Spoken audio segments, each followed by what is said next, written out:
Welcome to Traveling the World. On today's adventure, we are visiting Yosemite National Park. It is early June 2023.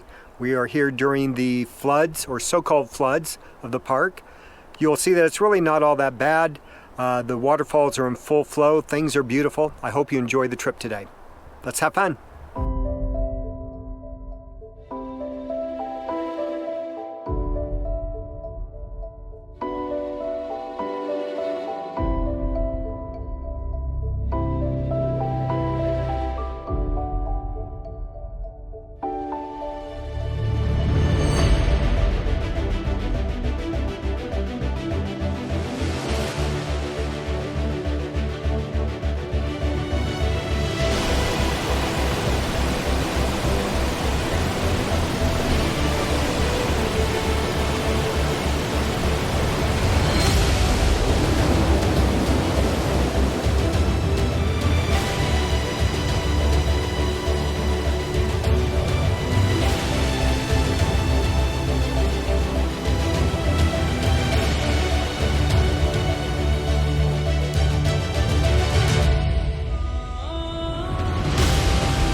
So there's been a lot of stuff in the news this year about the flooding in Yosemite Park.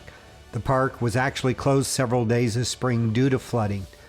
But you can see it's mostly in the valley, on the valley floor from the Merced River overflowing. This year, California, we had an amazing snowfall. The snowfall was over 200% of our normal snowpack, and that snow is now currently melting. And this is resulting in the flooding, but also the beautiful waterfalls you see. This is what makes Yosemite the epic national park that it is today. Even though the Merced River is very full, you can see this year's floods are nothing compared to floods of the past. You can see the levels on this historic sign on this bridge. If you look back at the once in a 100-year flood of 1997, you can see those levels were enormous. So even though you hear about the floods this year, and yeah, there's a lot of water in the Merced River and in the valley, the Yosemite Valley is still beautiful. It's great to see the waterfalls in full flow. Go visit it.